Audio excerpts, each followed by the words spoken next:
Well, good morning. My name is Jean. I am a knitter, and I am coming to you from Beloit, Wisconsin, where it is a sunny, well, actually, no, it is an overcast 24 degrees this morning. Yesterday, when we woke up, it was 4 degrees. Yes, 20 degrees cooler. 4 whole degrees. It warmed up to 14. Do we have a theme here? Do we have a theme? But I'm a knitter. I'm talking about knitting, not the weather. I'm knitting something warm. Why are you not surprised?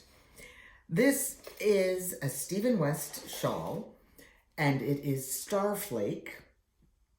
And I am on section 7, which would be the final section. And things are getting interesting because somewhere way back in section, I don't know, 5, 6, somewhere there, I didn't read I didn't read the directions correctly. And instead of 600 stitches per row, I have somewhere around 800 stitches per row. And I actually kind of like it. Now, if you look at pictures of Starflake, you can see that there are swoopy waves regularly through the edge of the shawl. My swoopy waves, swoopy bumps, I don't know. My lumpy things are the right size. They are the right shape. They have more or less the right number of stitches, but my decreases between the bumps aren't quite right. That's okay. I'm not real worried about that.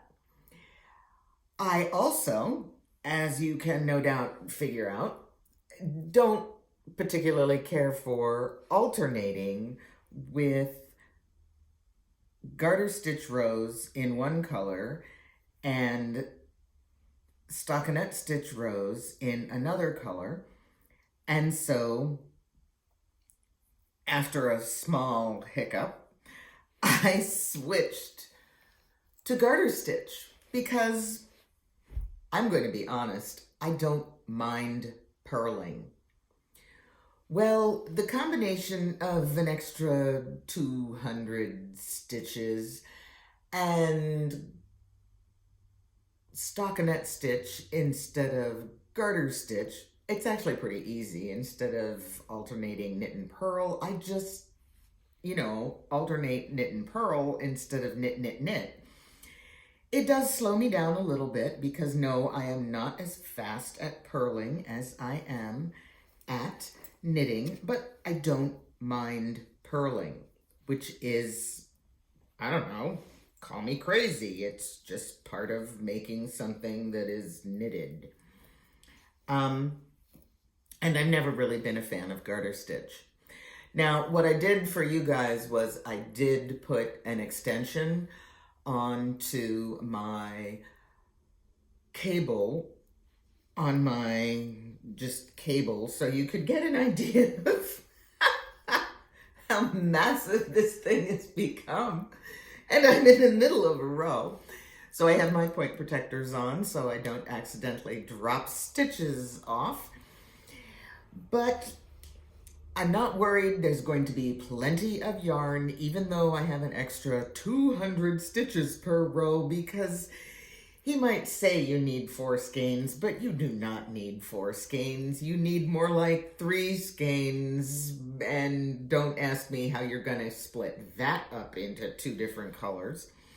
So using up the extra yarn does not bother me a bit.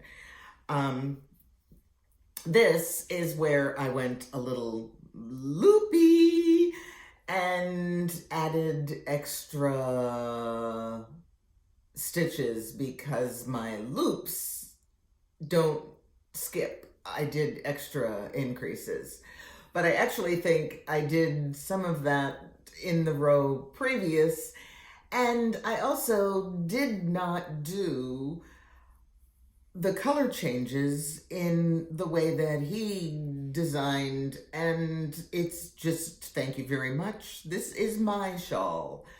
It is a Stephen West design, but I am the manufacturer, and I decided to make some design decisions. Now, you probably noticed I've got all these little stitch markers here, there, and everywhere. My circular stitch markers are the original ones. My triangular stitch markers are every 25 stitches, so I can keep track of where I am in my row. My progress keepers are showing me where I am. See my hump? Yeah, that's the center of this hump. So when I go to do my stitches before and after, I can make sure that I don't place them to one side or the other, but keep my curve balanced, because as you can see here increases and decreases, my yarn over loops are all neatly lined up. Yay! So it's not going to be a total disaster. Every 25 stitches, I have a little triangular marker and I alternate them red and green. Don't ask me why, it just helps me when I'm counting to 800, even though last night, as I am trying to count 25, 50, 75, 100, 25, 75, whoops, drat, 25, 50, 75, 100, yeah, it was not a good night. But that's why you put the markers in, because you only have to count to 25 and you don't have to count to 100 and then figure out, oops, nope, that's not right. So I know my markers are right because I've counted them multiple times, but my total wasn't necessarily right because my husband kept interrupting me. Honey, do we have any kielbasa thawed? Oh, Jesus. 25, 50, 75, 100, 25, 50, 75, 200. Yes, dear, I put it on the counter. Yeah. Anyway, that's why they invented stitch markers, because people interrupt you when you're knitting. But it's taking me a long time to finish each row because there are, 800 stitches per row.